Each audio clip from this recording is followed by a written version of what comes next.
आओ बच्चों, आज हम पढ़ते हैं एक बहुत ही दिलचस्प कहानी। एक थी मानो बिल्ली जो किसी की चहेती या लाडली न थी।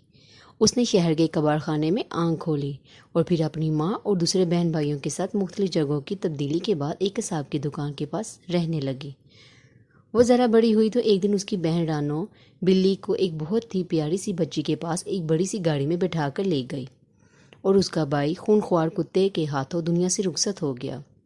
वो ज़रा बड़ी हुई तो उसकी माँ उसे छोड़कर चली गई।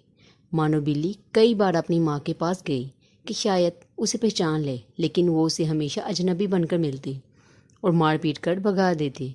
मानो बिल्ली ने भी आहिस्ता आहिस्ता अपनी माँ को भुला दिया और यूं ही गलियों में आवारा फिरने लगी। एक दिन अचानक उसने अपनी बहन रानो बिल्ली को देखा जो एक बहुत ही बड़े लॉन में घास पर बैठी दूध पी रही थी। मानो बिल्ली फौरन आगे बढ़ी और उसे पुकारा, लेकिन उसने भी बहन को पहचानने से इनकार कर दिया। इसे अपने घर से निकाल दिया। मानो बिल्ली का दिल टूट गया। वो बाहर निकली तो एक शरीर बच्चे ने निशाना लेकर एक पत्थर दे मारा। पत्थर उसकी टांग पर लगा और वो लंगड़ा कर गिर पड़ी। बच्ची के साथ उसकी सुनहरी कारनामे पर कहके लगाने लगे। मानो बिल्ली बड़ी मुश्किल से उठी और अपनी जख्मी टांग के साथ साथ भाग खड़ी हुई कि कहीं बाकी बच्चे भी पत्थर लेकर उस पर अपना निशाना न आजमाने लगे। इससे इंसानों पर गुस्सा आने लगा कि वो किसी दीदा दिलेरी से भी हम जैसे मासूम जानवरों पर जुल्म करते हैं और उन्हें कोई कुछ नहीं कहता। वो अपनी जख्मी टांग के साथ एक घर में दाखिल हुई तो वहाँ एक मेहरबान बच्ची से उसका वास्ता पड़ा जिसका नाम ज़ैनब था। ज़ैनब को उसकी हालत पर बहुत तरस आया। कुछ देर बाद वो उसके लिए एक प्याले में दूध ले आई। मानो पहले तो झिझकी, उसे भूख भी जोरों की लगी हुई थी। मानो बिल्ली ने थोड़ा सा दूध पिया तो उसकी भूख और ज़्यादा जाग उठी। उसने जल्दी सारा दूध पी लिया और लेट गई। ज़ैनब अंदर चली गई तो मानो बिल्ली ने भागने का सोचा, मगर अपने इस नए मेहरबान दोस्त को छोड़ने का उसका जी नहीं चाहा। आखिर ज़ैनब आई तो उसके हाथ में मरहम पट्टी थी। मरहम पट्टी होने के बाद मानो बिल्ली को कुछ सुकून हुआ तो वो सो गई। अगले दिन ज़ैनब उसे अपने घर के अंदर ले आई। उसके वालिदैन भी मानो बिल्ली को मेहरबान और अच्छे मालूम हुए। चुनाचा जल्द ही वो इस घर में घर के एक फर्द की तरह रहने लगी।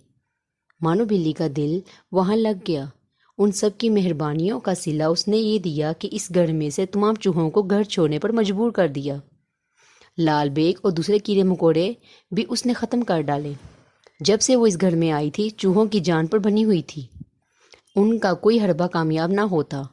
मानो बिल्ली झट उन्हें पकड़ती और खा जाती। अच्छा खाना, आराम और सबकी तवज्जो मिलने लगी तो मानो बिल्ली आहिस्ता आहिस्ता कामचोर होने लगी। खा पी कर वो सारा दिन और रात सोती रहती। अक्सर चोरी छुपे दूध पी भी लेती। कभी दूसरी चीज़ें भी चुपके चुपके हड़प कर जाती। ज़्यादा खाने की वजह से मानो बिल्ली बहुत मोटी हो गई। चलना फिरना उसके लिए दोभर हो गया। एक रोज़ चूहों ने बावर्ची खाने में हल्ला बोला तो मानो बिल्ली उनके पीछे दौड़ी, मगर जल्द ही थक गई। चूहे भी मानो बिल्ली की कमज़ोरी जान गए थे। वो हर रोज़ इधर उधर फिरते और मानो बिल्ली उन्हें पकड़ ना पाती क्योंकि वो बहुत मोटी हो गई थी। दौड़ने से उसका सांस फूल जाता और वो थक जाती। एक दिन उसने घर वालों को कहते सुना कि मानो बिल्ली को वापस छोड़ देना चाहिए क्योंकि ये किसी काम की नहीं रही। इतना सुनकर उसके होश उड़ गए। उसे अपना गलियों में फिरना, शरारती बच्चे का पत्थर मारना और गरीबी के दिन याद आ गए। इससे इंसानों की खुद गर्जी पर गुस्सा आया, लेकिन कसूर उसका अपना भी था। चुनाचा अगले दिन से उसने ज़्यादा खाना पीना छोड़ दिया और बाकायदगी से रोज़ाना भागना, वर्जिश करना शुरू कर दी। सुस्ती काहली छोड़कर काम को अपना लिया और फिर जल्द ही वो दोबारा चूहों के लिए ख़तरे का निशान और घर वालों की आंख का तारा बन गई। प्यारे बच्चों, आप भी सुस्ती छोड़ दें, दिल लगाकर पढ़ें और अपने माँ बाप की आंख का तारा बनें।